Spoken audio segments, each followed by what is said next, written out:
Sa wala pa matugang kalibutan ng plano sang kaluwasan, ara na.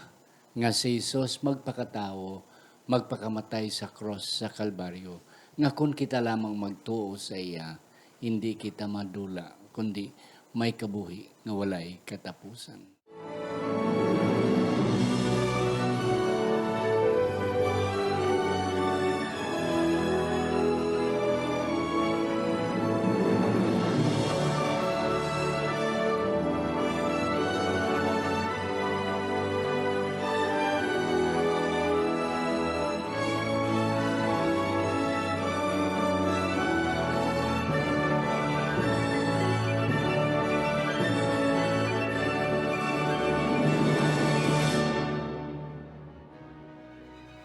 Ang pagtuon subong simanal nga pag-usisa, pag-review, pagtuon o kon pagtungkad sa aton nga leksyon sa eskwela sa Batika.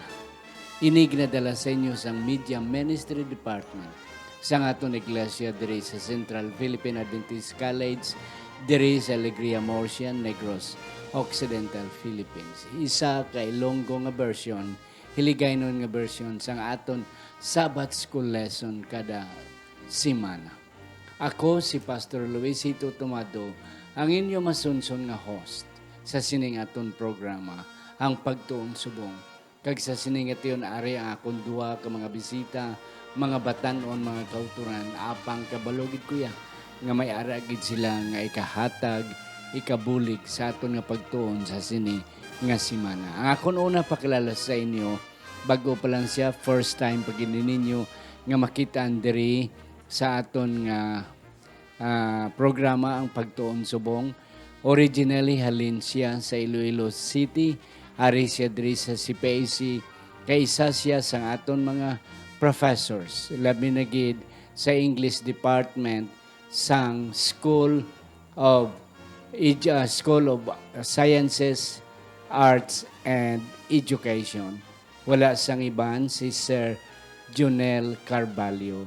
Sir, mayong adlaw sa imo.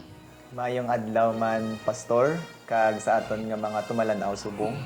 Dalayawon ginang Ginoo no sa paghatag sa aton subong singtion, sa pagtuon naman sang aton nga bag-o nga leksyon subong lesson review naton. Yes, sir. Salamat gid sa pag-accept sining nga challenge kag panawagan to help us sa aton nga leksyon. Ikadua mga kauturan nga akong pakilala sa inyo. Siya ang aton treasurer diri sa Central Philippine Adventist College, originally from EB Magalona, Negros Occidental. Wala sang iban si Ma'am Early Grace Roselia Octavio. Isa siya ka CPA mga kauturan. Kaya isa man siya sa mga professors naton sa School of Business and Accountancy. Yes, ma'am. Mayong adlaw sa imo. Nga adlaw Pastor, kay sa aton tanan nga mga kauturan nga nagasubaybay sa aton nga panagwaon sa Facebook kag subong man sa YouTube. Ginatamyaw ko man ang mga kauturan ko dira sa Ibig Magalona, especially sa Tanza SDA Church. Yes, ma'am. Thank you, kid.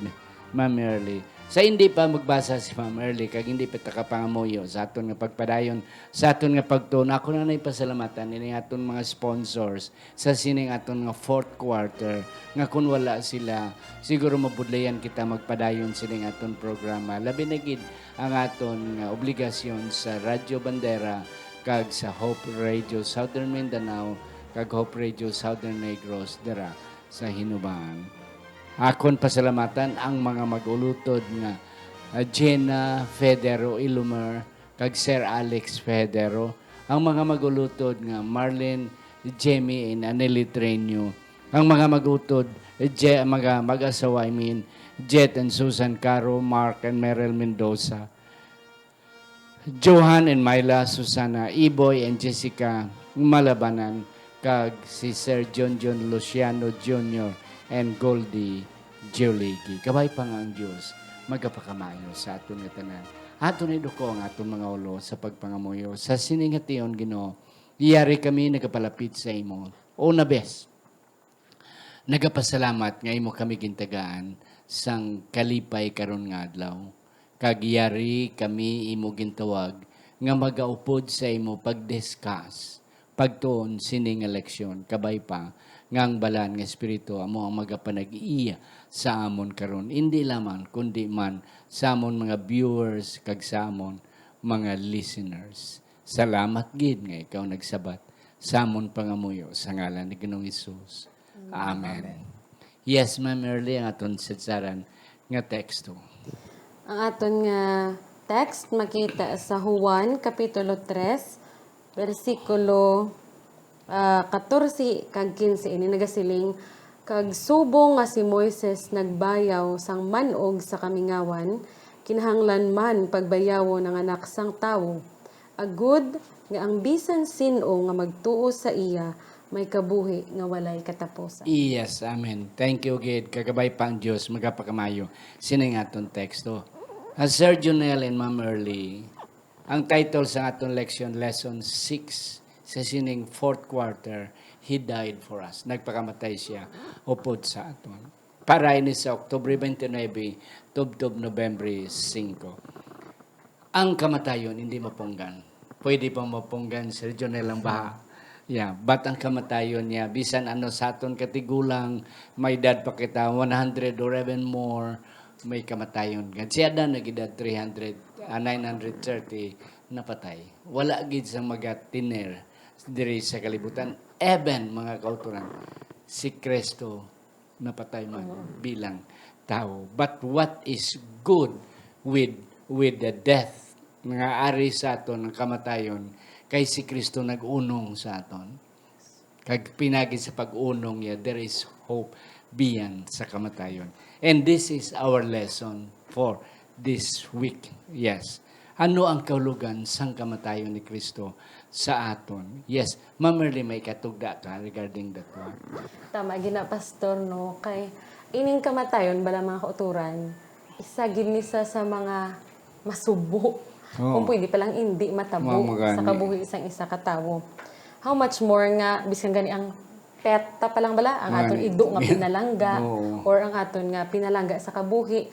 Iniya mga kauturan, ang napatay sa aton subong sa aton nga leksyon, ang manunuga sa bugos nga kalibutan. Kag aton pagatunan sa sini nga simana, kung ano ang importansya sini sa aton. Yes. Sir Jonel.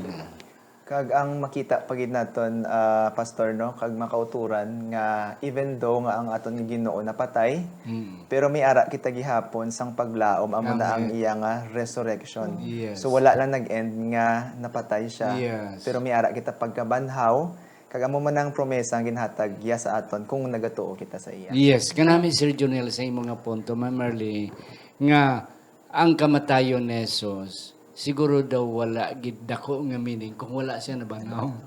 And that is the lesson nga next week aton tunan. Karon niya, we will focus our attention on the meaning, the significance, the importance of Christ's death. Okay. From the foundation of the world sa aton nga Sunday. Yes. Sir Jonel, ikaw akong pangunahon. Sa wala pa yan natuga ang kalibutan. Ara ng plano sang kaluwasan.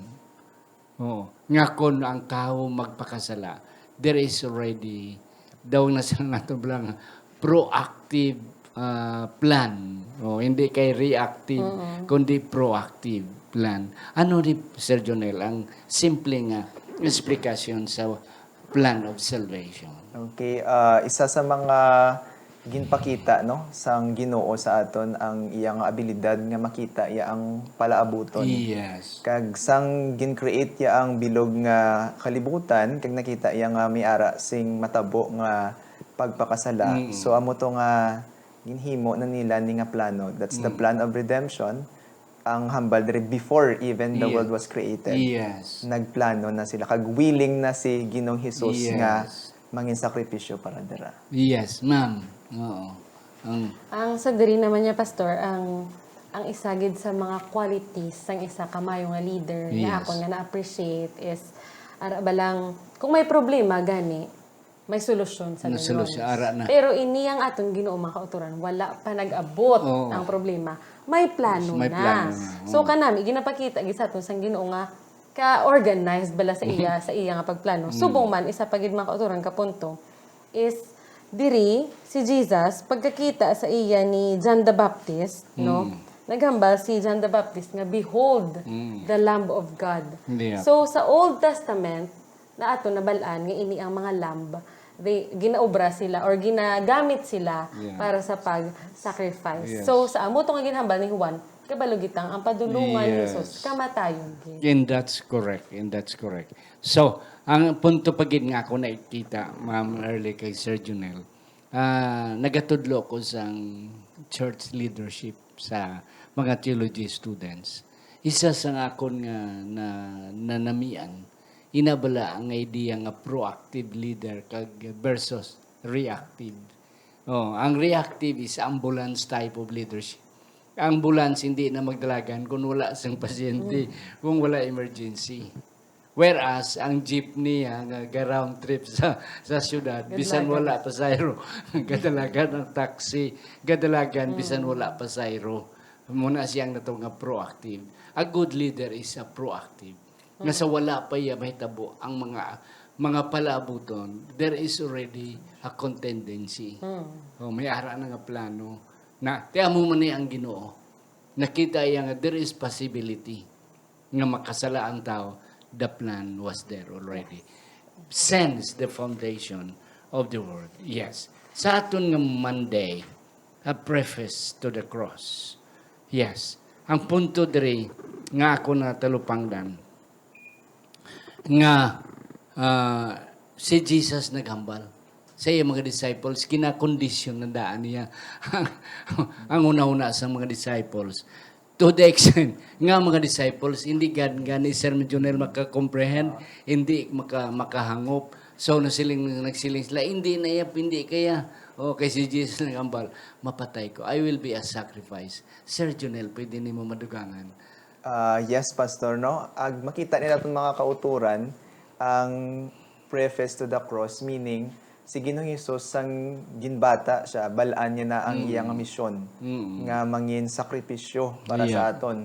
Galing ang problema, kayang iyang mga disipulo, niara silang lain man ng interpretation niya, kaangay man sa mga leaders ng una sa Israel, nga nag-expect tara sila ya kay Ginoong Hesus nga mangin leader gidya dito.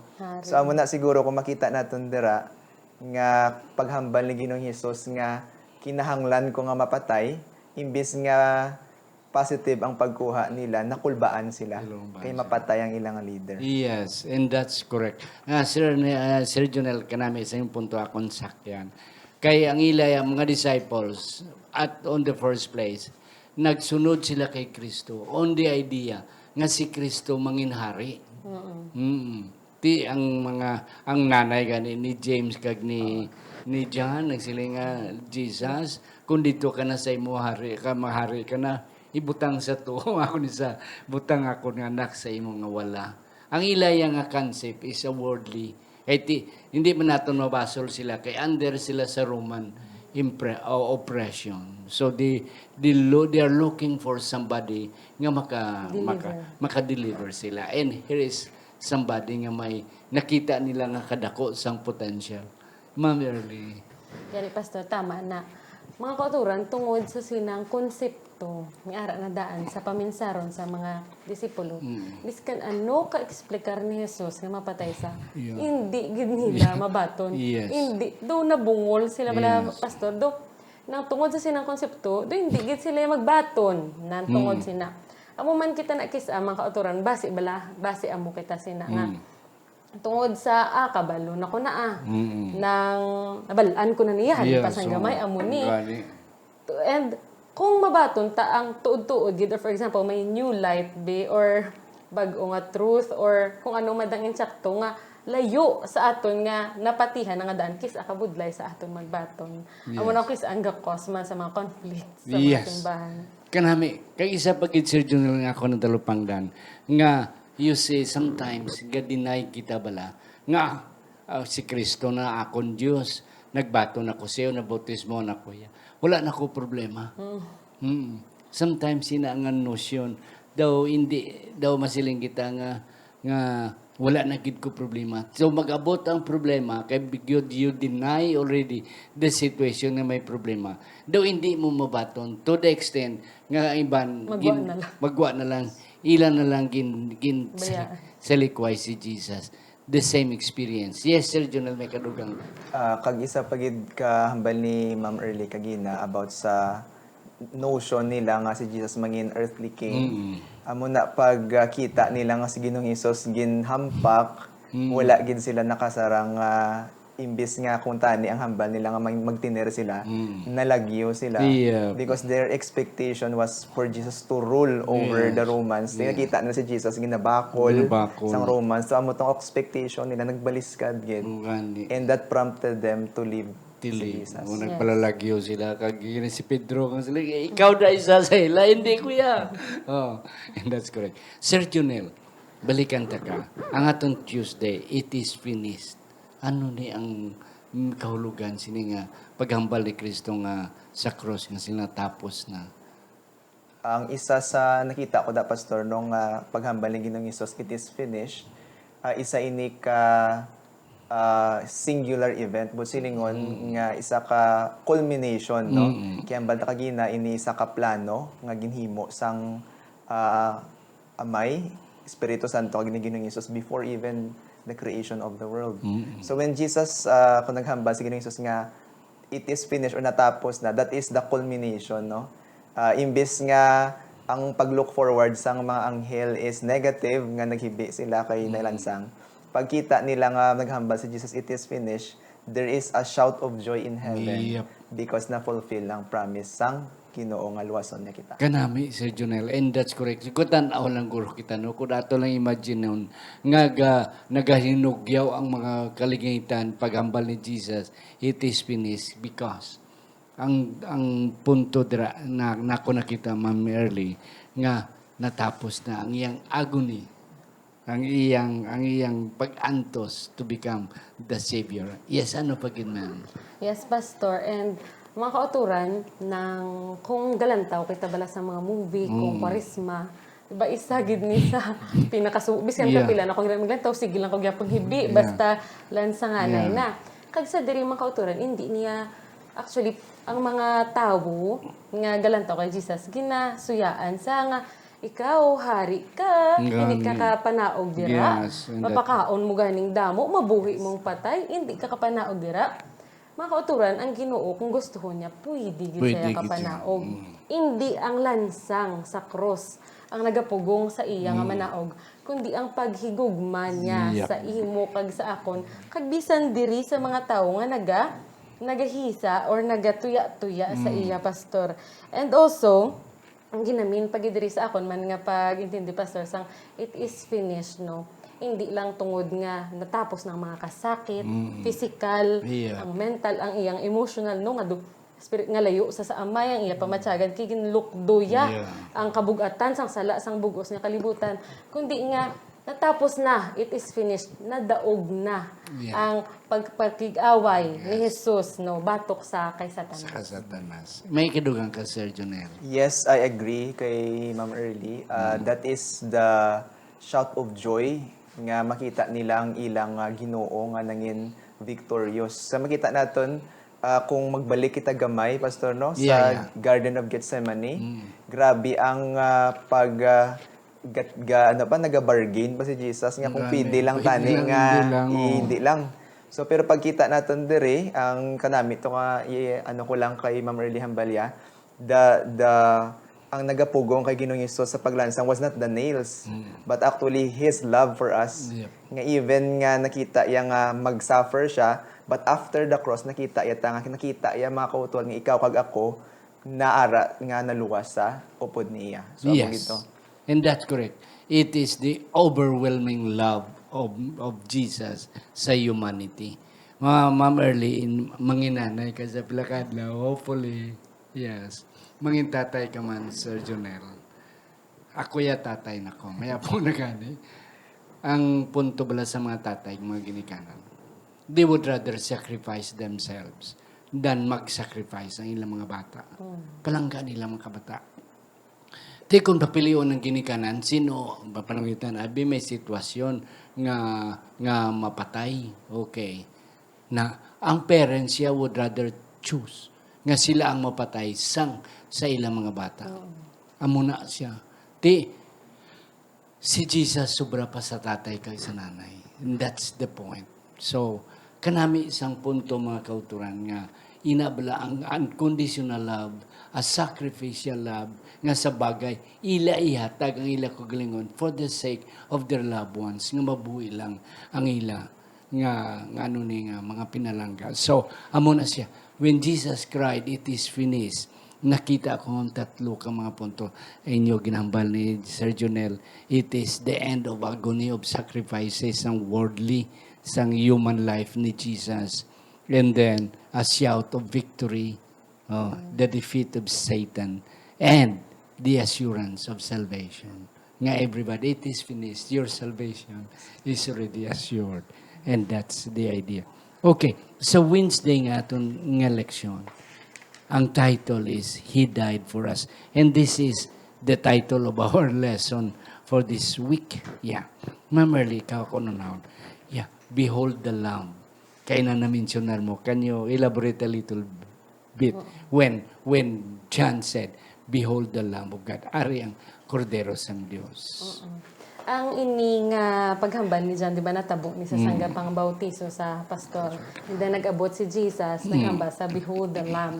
Naginhambal ta kagina nga kay tungod nga sang una ang mga Israelites gamit sang lamb para sa ila nga sacrifice. Kung nakasala ka bala pastor, Yes. kung pigado ka ng Pwede lang manok, pwede pispis. oo. Kung may kwarta ka, lamb, or kung abul, Kung magranon ka, milyonaryo ka, bull, kaya baka, kaya quiet man. Oo. And then, ang ininga lamb, mga kauturan niya, hindi niya nga basta-basta, biskan ano lang nga lamba, kung ti niya nga lambya, dapat wala sang, ano na gani, spotless. Wala dagta. So, diri mga kauturan, si Jesus, sa pagkabuhi niya sa kalibutan, no, halin sa pagkabata, hasta nga nagdako sa, hasta nga nagministry sa, ginpakita, gid ang kabuhi nga walay dagta. Kagtungod sina, isa gid saya, worthy gid saya, nga maging sakripisyo para sa ato. Yes, kanami isang imong nga punto, nga ginpakita gini Jesus, nga wala siya dagta.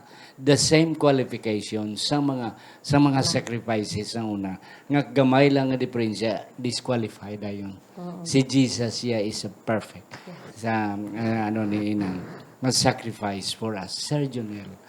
Ang akon, Pastor, makita diri is when sang si John the Baptist so naghambal nga Behold the Lamb of God. This is the amo ningin pakita sang Ginoo nga siya gid ni ang mangin sakripisyo. So kung idumdum mo naton, the first nga occurrence of a sacrifice was in Eden. Yeah. No? In Genesis 3:15 ang seed nga ni. Yes. And then after that, sang gin-exile sila pagwa sa Eden, si Eve sa iya nga pagka-expectant nga ang Misaya ara na, yung pangalanan niya na dayon niya nga may deliverer na. Pero makita naton may delay pa pastor nga pila pa kat years. Yeah. So subong this time naghambal si John nga rin na siya.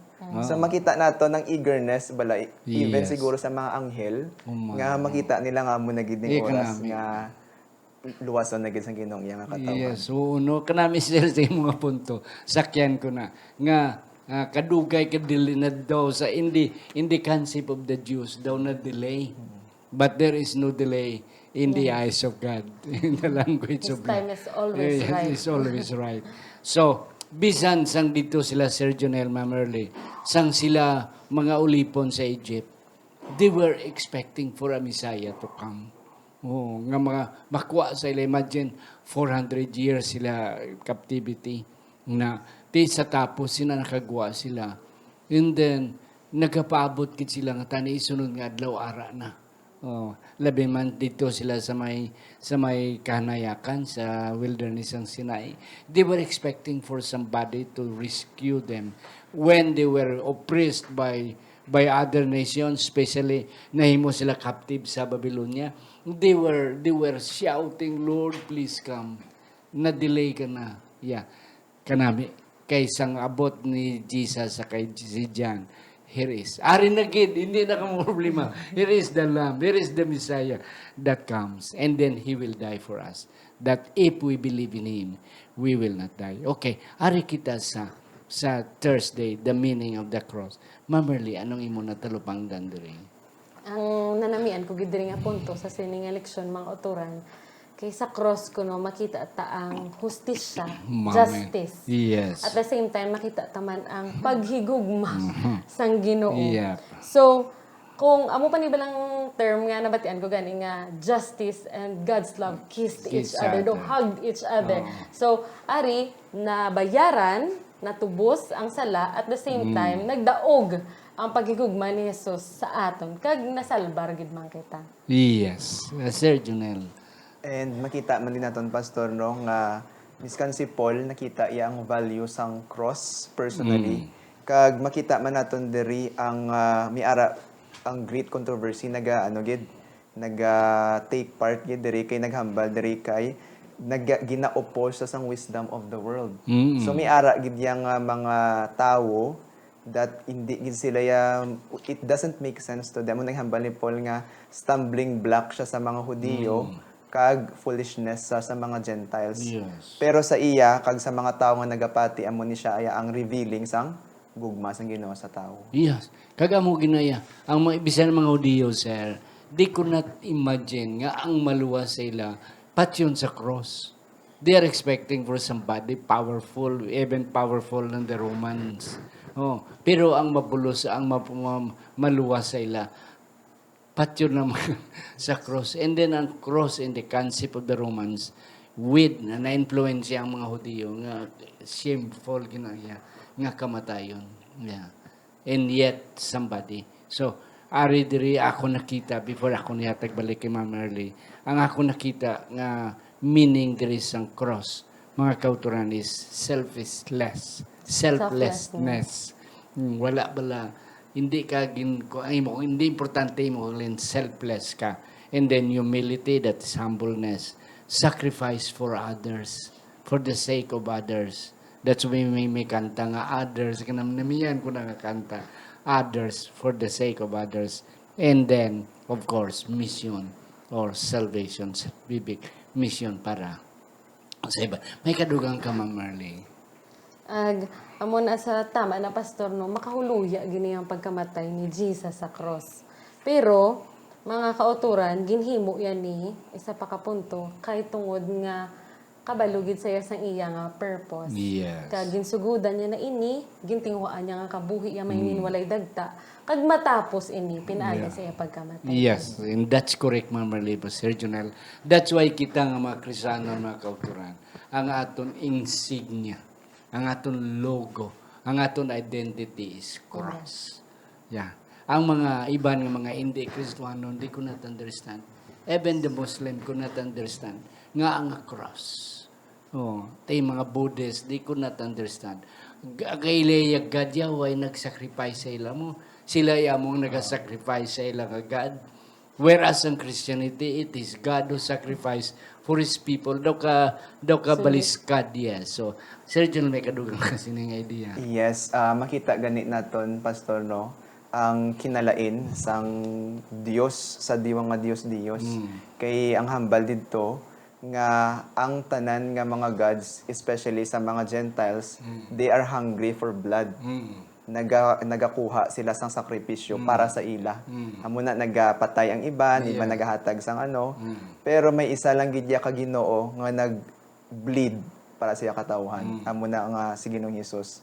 So makita naton nga kung ikaw nagapati sa amo na dumahambal ka nga do ka bahol niya nga Ginoo nga siya yang himuon niya sakripisyo para sa katawhan niya. So dapat kami ang mahatag sa sakripisyo. Yes, and that's correct. So amo na hambal ni Pablo foolishness sa iban, pero kung makita mo ang gugma sa Ginoo makahambal ka gid nga wala na sang iban pa nga Ginoo nga makasakripisyo. Wow, and that's correct mga kauturan. Daw hindi mabaton sa mga tumulo nga ang Dios nga pinakamataas amoya ang magpakamatay. Kay bisan subong diriya sa aton sa kalibutan mga presidente, hindi magpakamatay. Okay, sa Russia ang mga tao nga ginahimo soldado para ipapatay nito sa kontra, but never ang ilang presidente, and that's correct mga kauturan. But in Christianity, that's why I am happy and proud to be a Christian. Because my Savior, my King died for me. And one day, I will be with Him. Mga utod, wala gid guro namo nato. Ang tanan nga inyo ginapabot. But kami ni Sir Jonel, kami ni Ma'am Merly are really proud and happy nga we have given you the best of the lesson that you need to know this week. Akon pangabayon si Ma'am Early, unahon akon sa iya nga last take, and then eventually si Sir Jonel sa iya last word. Ma'am. Mga kauturan, ang aton nga memory text naghambal nga sang una si Moses ginbayaw ya ang manog kag ang mga may mga masakit nagkalaayo. Subong man si Jesus ginbayaw, ginlansang sa krus. Agud nga kita makaagom sang kaluwasan. Kag ina mga kauturan, assurance na sa aton. Nga kita man may kadalagan batok sa sala, batok sa kaaway kung kita lang magsalig kay Ginoong Hesus. Kag kabay pa mga kauturan, nga ining kamatuoran nga aton natunan taagi sa pagkamatay ni Jesus sa cross amo ang mangin theme sang aton nga pagpanginabuhi, ang aton nga tema sa aton pagtuon sang mga leksyon pagid ni Ginoong Hesus. Amen. Yes, Sir Jonel. Ako naman, Pastor, kag Ma'am Merly, no? Kag sa mga kauturan naton, I would like to focus your attention sa title, no? He died for us. Ang nadumduman ko nga quote is, hambal to, miskan isa lang katao ang magpakasala, ang Ginoo willing gyapon sa pagsakripisyo sa yako galingon para sa imo. Ang pagpakamatay ni Ginoong Hesus hindi lang sa tanan nga katawhan kundi para sa aton. Personal na siya mga kauturan, He died for us. Kagamo nang ginpakita sa Ginoo nga paghigugma para sa aton. Yes, mga kauturan. It is finished. Mga kauturan, tapos na ang aton kaluwasan. Padayon lang kita sa paglagad. Padayon lang kita bisan ano sa aton kamakasasala. Nagakatip lang kita, nagakasandad kita sa pagalagad. Mga kauturan, the assurance is tapos na ang imong kaluwasan. Just go ahead, cling.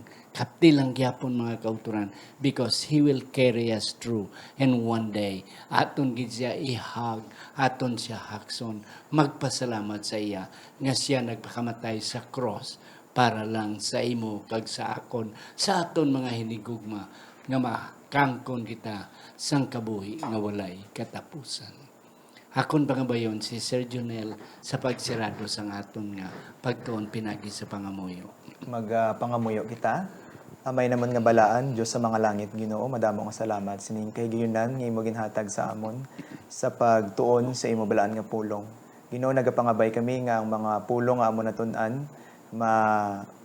tanom Ginoo sa amon nga tagipusoon kag hunahuna kag sa pinaagi sa imo bugay magapamo nga ini sa paghatag sang pagdayaw kapag himaya sa imo. Giyahi kami karon upod sa amon nga mga kauturan nga nagapakig-upod sa pagtuon nga ikaw Ginoo magapakamaayo kag magaproteksyon sa amon nga samtang kami nagahulat sa pagbalik sa imo bugtong anak ka sa Ginoong Hesus masapuan kami nga mangin matutom asa sa ulihi Ginoo. Hintanan amon ginampo Ginoo ginatugyan ginalauman nga mabaton nga ginapasalamatan. Pinagi lamang sa matamis nga ngalan ni Ginoong Hesus amon personal nga manuluwas. Amen. Amen.